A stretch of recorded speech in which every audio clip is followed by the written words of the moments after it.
My dad was like, another temple of the sun? We already saw a temple of the sun. I'm like, Dad, that's like saying you already saw a Jesus church. Like all of the churches are temple of the sun.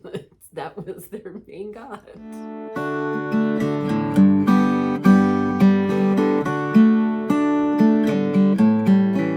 Hey everyone, welcome to another episode of the Hilo and Stitch podcast. I'm your host, Kristen, and I'm here to talk to you about, what else? Knitting.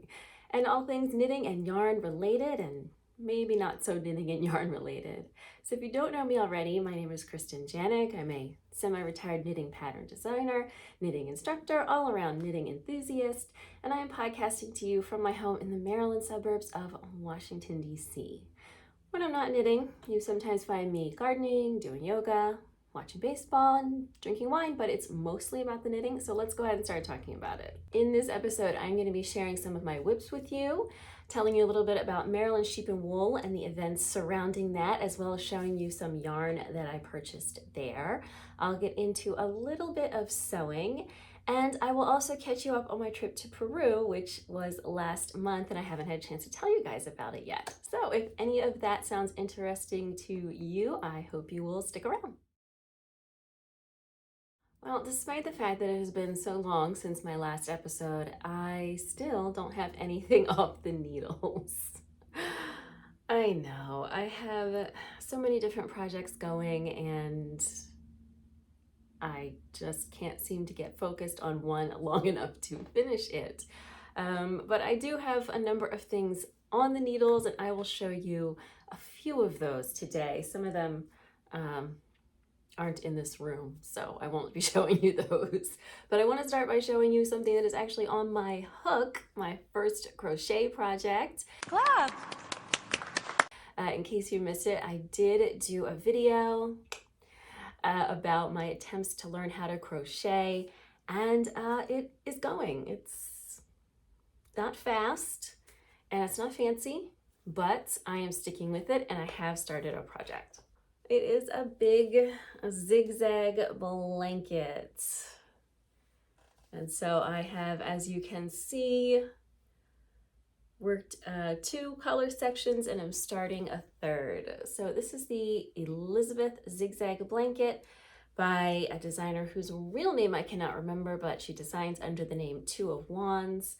I will include a link in the description box down below so you can find this pattern and her other stuff. She does both knitting and crochet patterns. And this is basically double crochet worked kind of like knitting with stacked increases and decreases to make the zigzag shape. I am trying to use up some yarns that are in my stash that I didn't have, that are either leftovers or didn't have other plans for, or just didn't think were gonna work for knitting. And so I started the bottom color here. This is a discontinued Knit Picks yarn called Andes del Campo. And this colorway is Sunset Heather, which is very pretty, but this is a very loosely plied 2-ply yarn that is an Aran or heavy worsted weight that I originally bought a lot for, hoping for sweaters, but the ply structure just really isn't, it just doesn't have enough definition for me for my kind of sweater projects. So I've got this color and this color that I'm going to be using in the blanket. I'm also going to be using some other Knit Picks yarn. This is their, what's it called? Simply Wool, Simply Wool worsted. This is actually, I don't know if you can tell, 2 slightly different colors. One is called Winkle and the other one is called Winnie. That I have left over from other projects. I'm going to be using those. I haven't used them yet.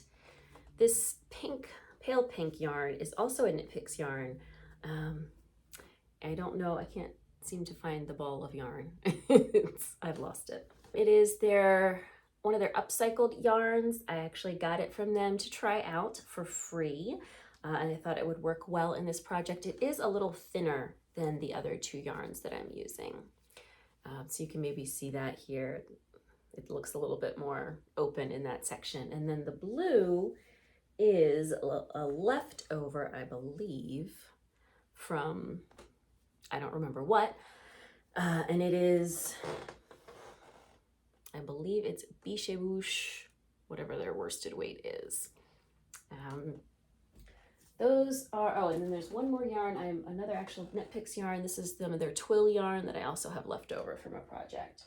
So I don't have the number of colors called for in the pattern, but I'm just gonna keep switching back and forth between the colors that I do have and trying to mix up darks and lights.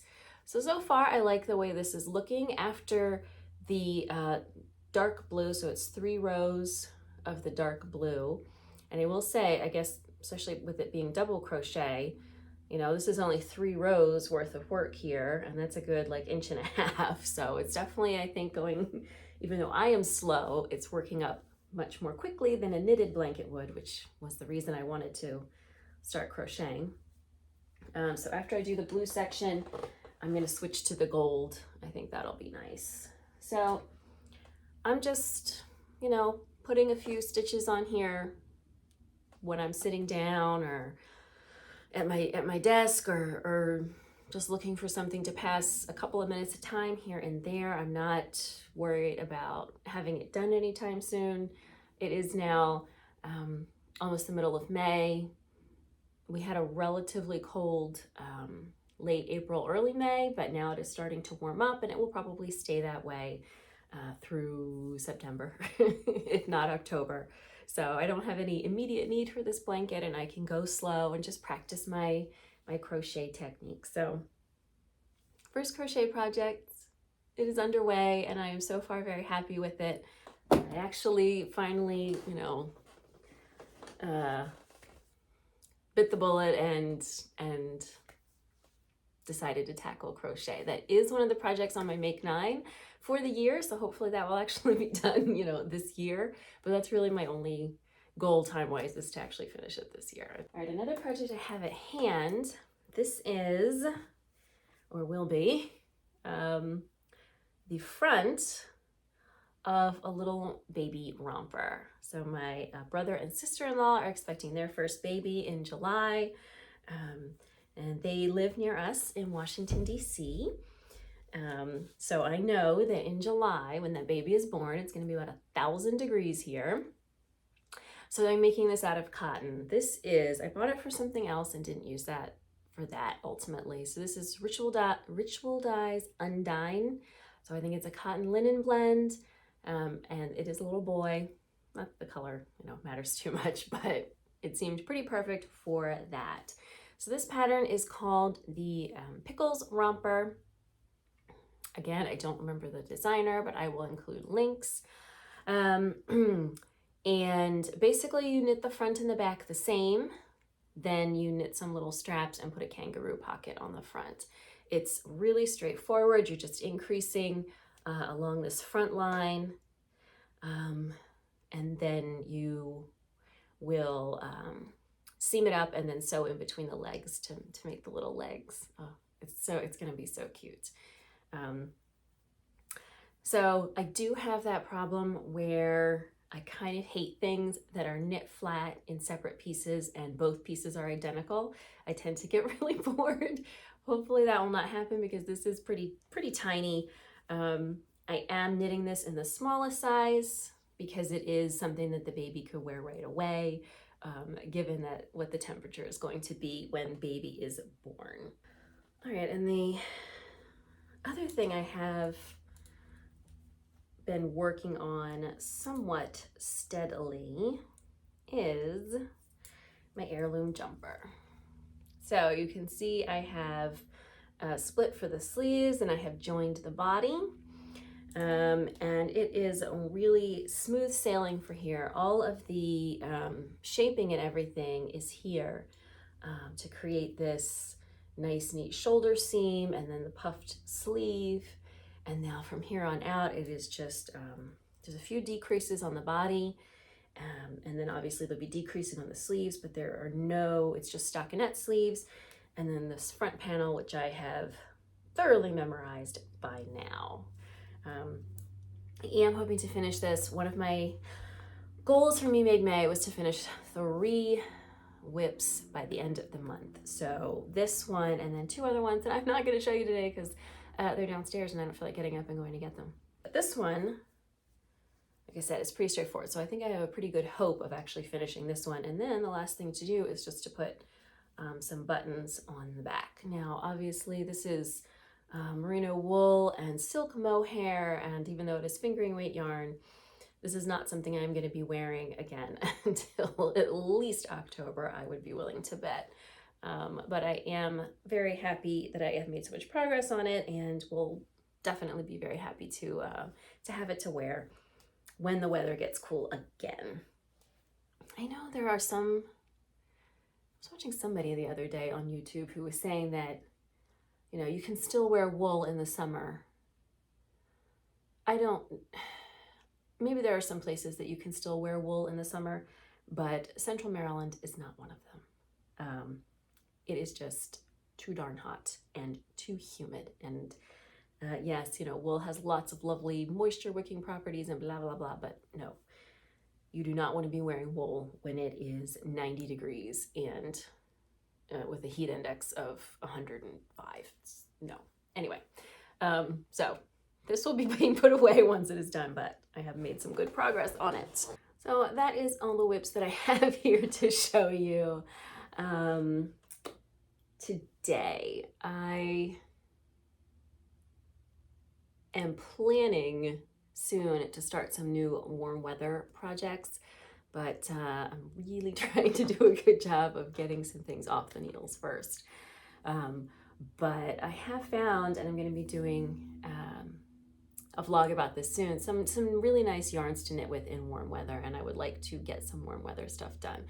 But I also need to just wrap up some projects that I have underway and get some closure. So that is what I have for On and Off the Needles in this episode. All right, so this past weekend was Maryland Sheep and Wool weekend. And then there were a number of adjacent events around Maryland Sheep and Wool. So I'm going to kind of combine my Maryland Sheep and Wool story with some stash flash, because I did do some shopping, but none of it was actually at Maryland Sheep and Wool. So on Friday in the morning, I went to what I think this is just the second year of this event, Yarn Centric in Frederick. So in the past, the Knot House would have a pop-up on Maryland Sheep and Wool weekend. But unfortunately, the Knot House has closed. And so Yarn Centric last year was the first year, I think. And unfortunately, it was outdoors and it poured rain, and it just, it wasn't a super fun thing to participate in.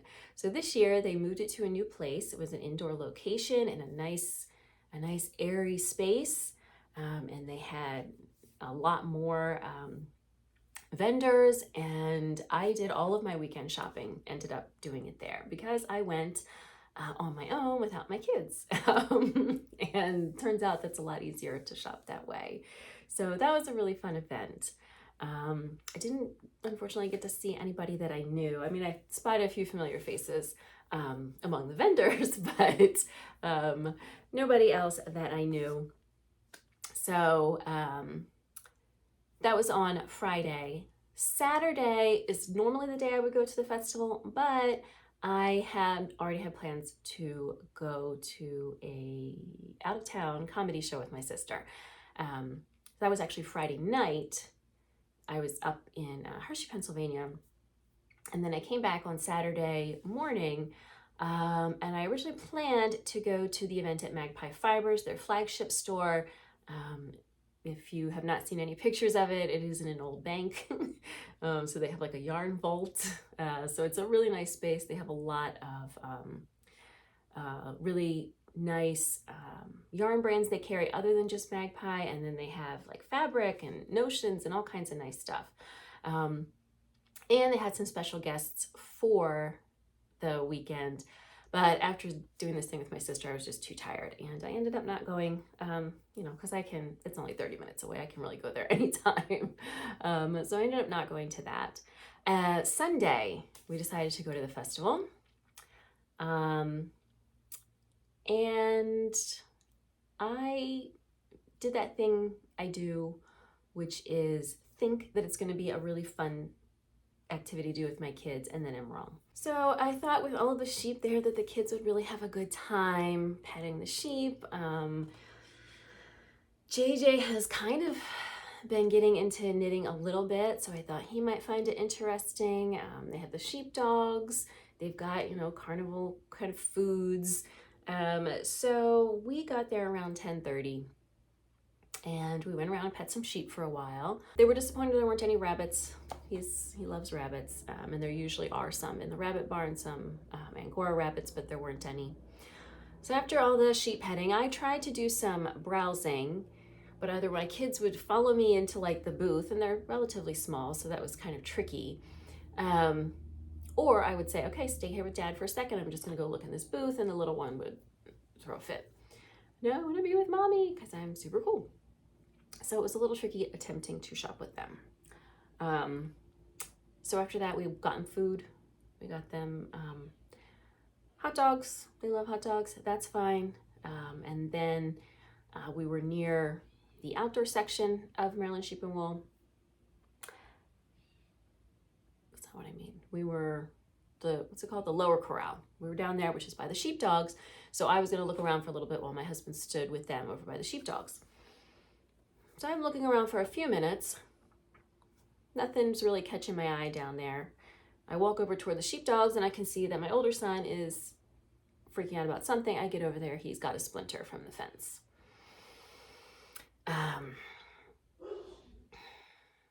He does not handle this well. He is freaking out about the splinter. Obviously, we're not carrying tweezers with us, so I can't really do anything about it. It's not like super big. It's not super lodged in there. You know, I figure it'd be fine if we get it when we get home. But then after that, both kids, I said, okay, let's get, the older one wanted a funnel cake. Okay, we'll get a funnel cake and ice cream. So we did that. And then it was all downhill from there. It's all downhill from here. The little one kept saying his tummy hurt. The older one just kept whining about a splinter. We want to go home. So finally I was like, fine, we're leaving. So I did no shopping at Maryland Sheep and Wool. I did not even get to look at everything. Like I said, we arrived around 10:30, and then we literally parked around 10:30, and we were back at the car by 12:30, and I didn't buy anything. So it was kind of a wash. I'm gonna try to rewatch this video next year, or maybe even in the fall, when I think it's a good idea to take the kids to Rhinebeck. Maybe just if I took one of them, maybe it would be okay. But yeah, so it was a bummer. But I did do some shopping at Yarn Centric. That was kind of another reason I didn't go to Magpie, because I actually bought a fair bit at Yarn Centric. So here, first I'll show you the non-yarn things I got. So I got this pencil. It says emergency knitting needle that I thought was funny. And this, come on, there we go. Cute pin. And a couple of stickers. So just a little yarn bomb. And then this one, which I love. So those will probably go on my laptop. And now we'll see the yarn. So I didn't I didn't want to buy any sock yarn the weekend because all of these two are full of sock yarn. But what I don't have a lot of is self-striping sock yarn, which I love, because I'm really, when I started knitting socks, I was all into pattern socks, and now I'm mostly either plain vanilla or something really, really simple, like the non-Euclidean pattern, or the, what's it called? Variegated is the new black or something. Whatever that pattern is called. Socks that have maybe kind of an interesting heel shape, but other than that are pretty simple. So I did get one, I was eyeing this up because I just love the colors. And then I saw the colorway name, which was, I carried a watermelon. So then I just had to buy it. This is actually not sock, it is a sport. They did not have it on a sock yarn base, but that's fine. Even faster socks, that's fine for me. Sport weight yarn, I will, if I knit my husband's socks, which I rarely do now because his feet are just too big and it gets so boring. I will always do his in sport weight. And for me, sport weight socks aren't great to like wear in shoes, but they're great for around the house. So this is from Geektastic Fibers. And then I was really looking for some warm weather yarns and really nobody had them. Everything was wool, which I get, but like I said, I cannot wear wool here. We are still having cool mornings, so a lot of mornings I'll put on a wool sweater for a couple of hours, you know, but by 10 a.m., no. And that's just because it's May. Once it's June, wool is out until at least October. But I did find a blend. So this is from Little Fox. This is the Willow base. So this is a wool linen blend. Still too much wool for the summer, but might work for late spring, early fall. So I got 2 skeins of this. It is a sport weight. So I'm hoping maybe like a little t-shirt or something. I wanted to get a neutral color, so we'll see. And then I got 2 skeins of this. This was a little pricey, which is why I got 2 different colors so that I can stripe them in something. So this is from Mitchell Wool Company, and it's a Cormo. I love Cormo, and you don't see a lot of Cormo yarns. So I guess, what is Cormo? Is it like Corriedale Merino? Is that what it is? Anyway, I just find Cormo to have a little bit more texture to it than Merino, but is still really soft, still has a really nice stitch definition. But this was a little pricey. So this is, each skein is 112 yards and they're 26 bucks a piece. So, but I thought if I bought 2 different colors, at least I could, I actually was gonna buy 2 of this color, but the other skein was very distinctly not the identical color. It was very close, but it was like a shade off. And I knew it was gonna annoy me. So I figured I'd get something I could stripe, a hat, maybe a cowl, I don't know what. I really love the Cormo. I really like what they're doing with, you know, different breeds that are not all merino and the typical ones. And this is, let's see, grown in Michigan from Lamb to Skein.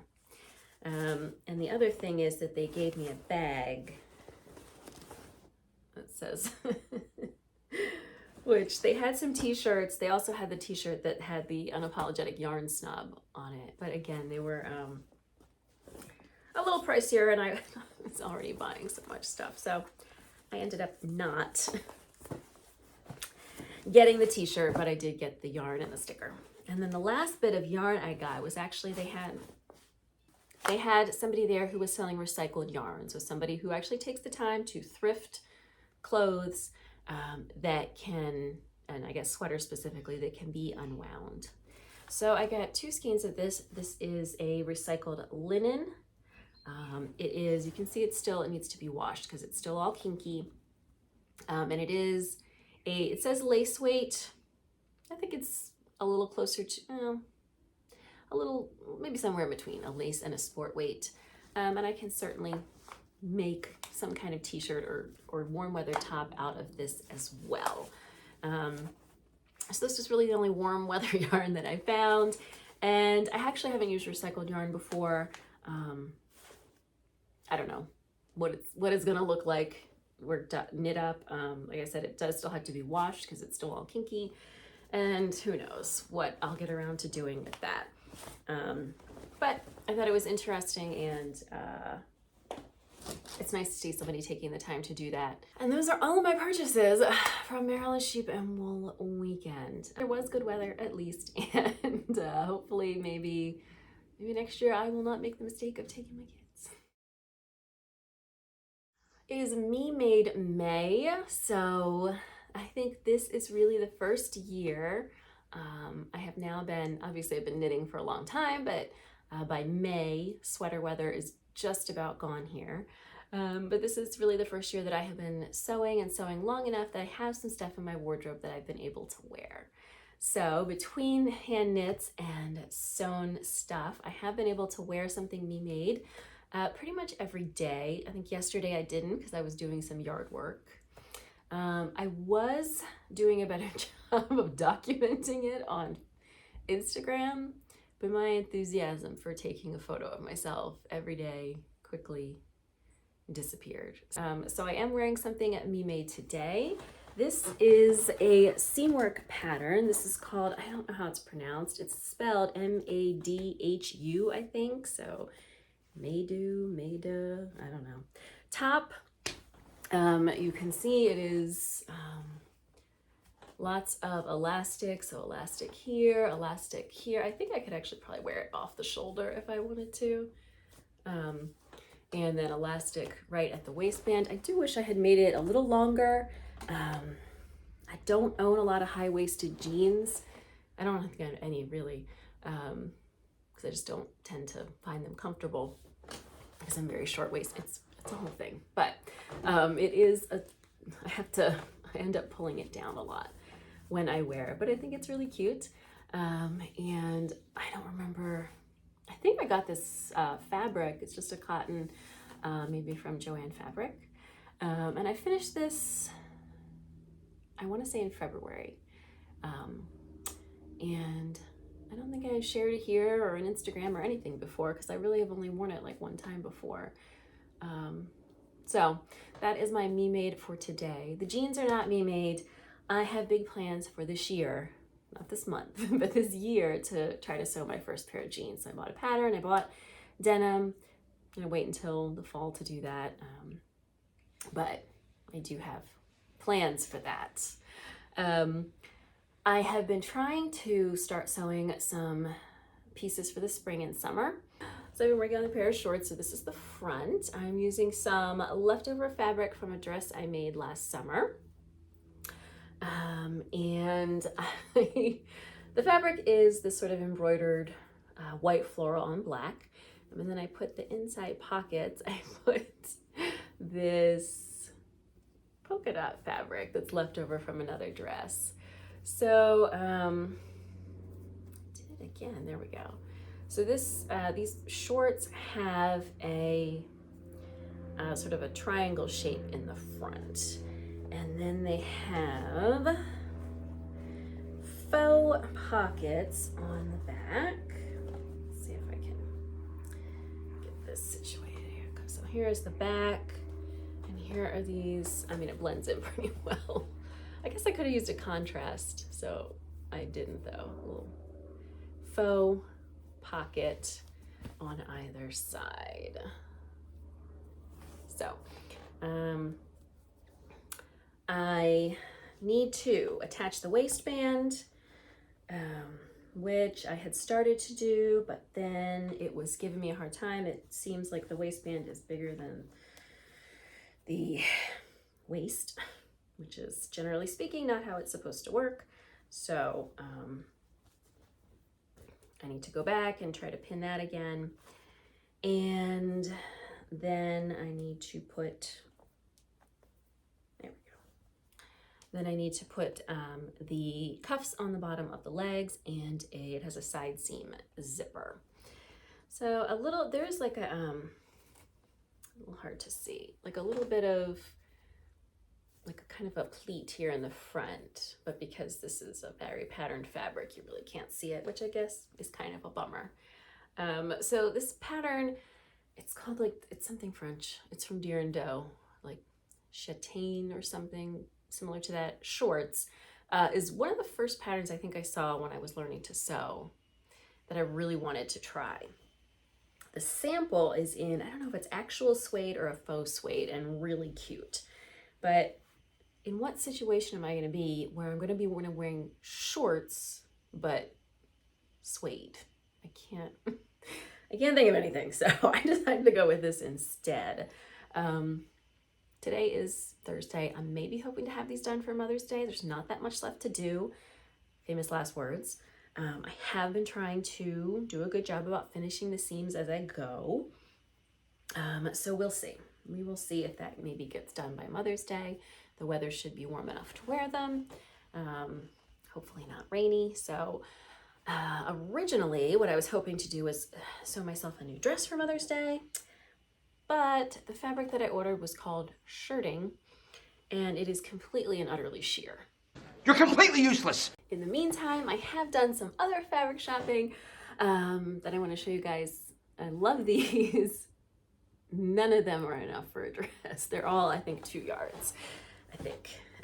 This, it's so 70s. I love it. I don't know what I want to do with it. It definitely, I think there is actually 3 yards of this, but it doesn't really go with the dress pattern that I am most interested in making right now. I want to do something super 70s with this. So if you can think of any patterns, it would be a good match. I love this. I also have this cute dandelion fabric. This is also ordered from Joann online and is not sheer. Where did I get that? The 70s fabric is from Hawthorne Supply Company. All of these other fabrics are from Joann.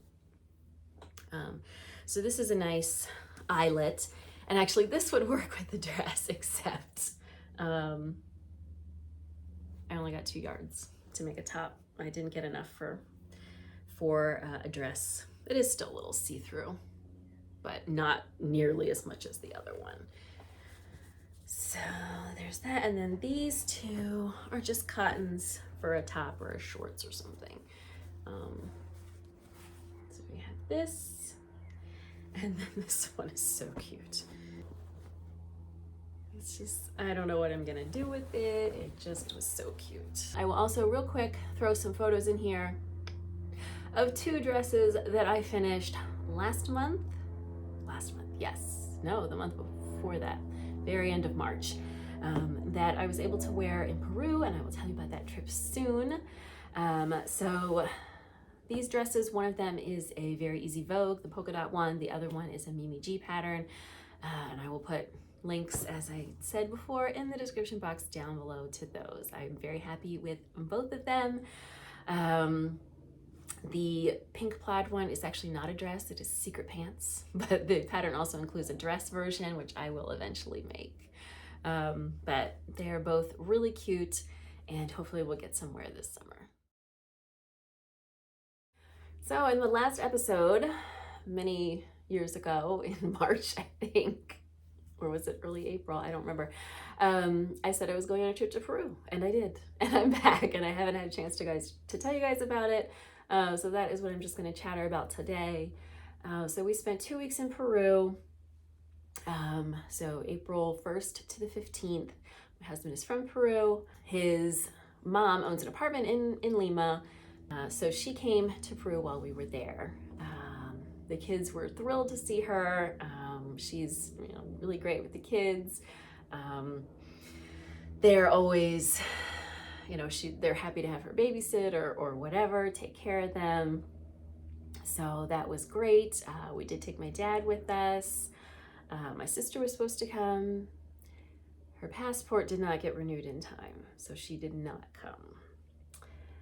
So we arrived on a Saturday, spent a couple of days in Lima, just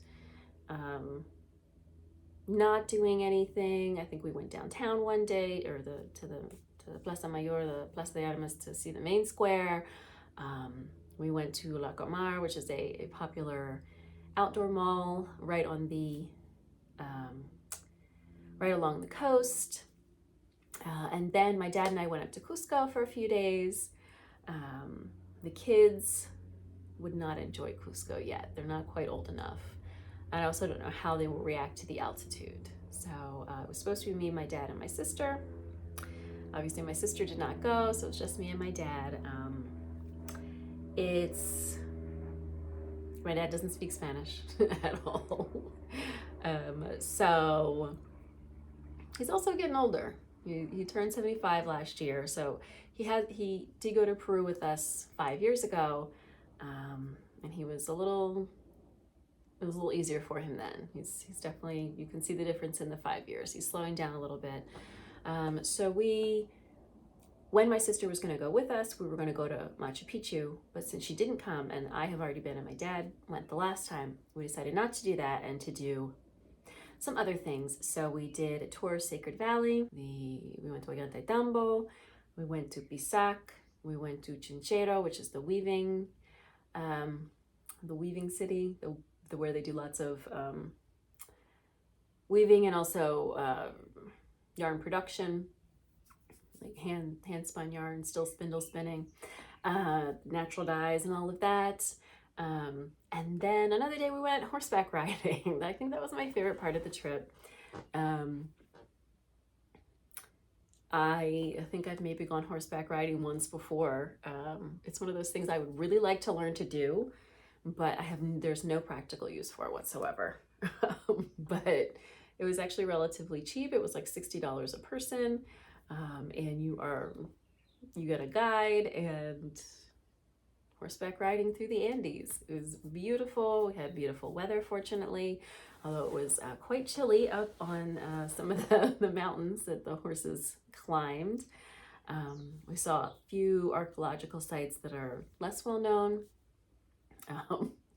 My dad was like, another Temple of the Sun? We already saw a Temple of the Sun. I'm like, Dad, that's like saying you already saw a Jesus church. Like, all of the churches are Temple of the Sun.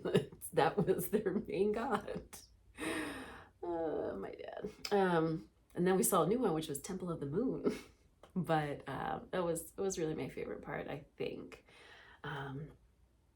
I did some shopping and bought some souvenirs, and we were in Cusco, and we had some very nice food, and that was throughout our whole trip. And Lima especially is very well known for having amazing food and fantastic restaurants. So my dad and we left for Cusco on Tuesday afternoon, and we came back to Lima on Saturday morning. So while I was gone, my husband got to see, some of his friends from high school and college, and had his mom to do a lot of babysitting. Just before I left for Cusco, so we arrived on a Saturday and I left on a Tuesday afternoon. I noticed that the kids had started getting some spots.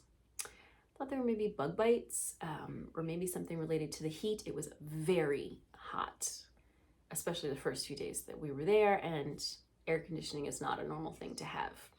So no air conditioning. And it's very humid in Lima. So I thought it was that. But by the time I got back, these aren't just like a few spots here and there.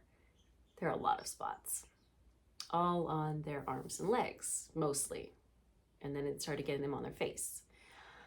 So at first that was bed bugs. Didn't see any evidence for that. They're both vaccinated against, measles and chickenpox and all that. Monday, I'm like, okay, we got to take the kids to the doctor. Something is wrong. Of course, we don't have a doctor in Peru, so we had to take them to emergency room. That took a while. Then once we finally got to see the doctor, they said I couldn't come in. Only one parent could come in. I was furious about that. My kids don't speak Spanish. Obviously, my husband speaks both languages, but I want to be there to hear directly from the doctor. So eventually I was let in after the children threw a fit because I wasn't there. And the doctor looks at them for about 30 seconds and says, this is a variant of hand, foot, and mouth. Oh, shit! So I'm like, oh, well, great, because we still have an entire week here, and now we're going to be stuck in our unair conditioned Airbnb with two sick, contagious children. After that, it was mostly we were just in our Airbnb. We didn't want to take the kids out. Like, not only are they contagious, they're covered in very suspicious looking spots. So I really don't have anything else after that I remember doing in Peru. His mom still came over to see the kids.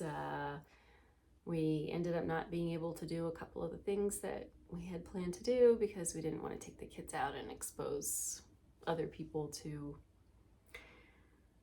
hand, foot, and mouth.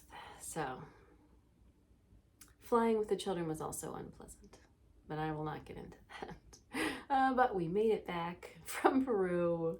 We will not be going again anytime soon, I don't think. It was not great. We had some fun times. I got to ride a horse in the Andes, and that was fun. And I got to eat a lot of really good food.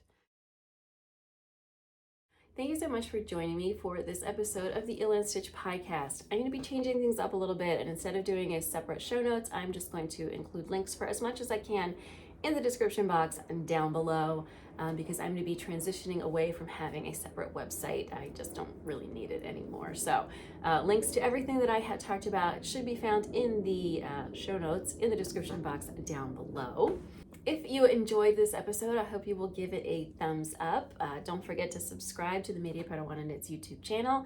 There is lots of great stuff here. We've got the podcast, we have tutorials, we have other vlogs, anything and everything for knitting and yarn enthusiasts here. So definitely click that subscribe button. If you are looking for me on social media, you can find me on Ravelry and Instagram as Media Peruana. If you are interested in additional ways to support the channel, also in the description box down below are links to my pattern shops and my e-courses, as well as a button if you just would like to buy me a cup of coffee, and it is all greatly appreciated and helps to keep the channel up and running. Thank you again for joining me for this episode, and I will see you soon in another video. Bye!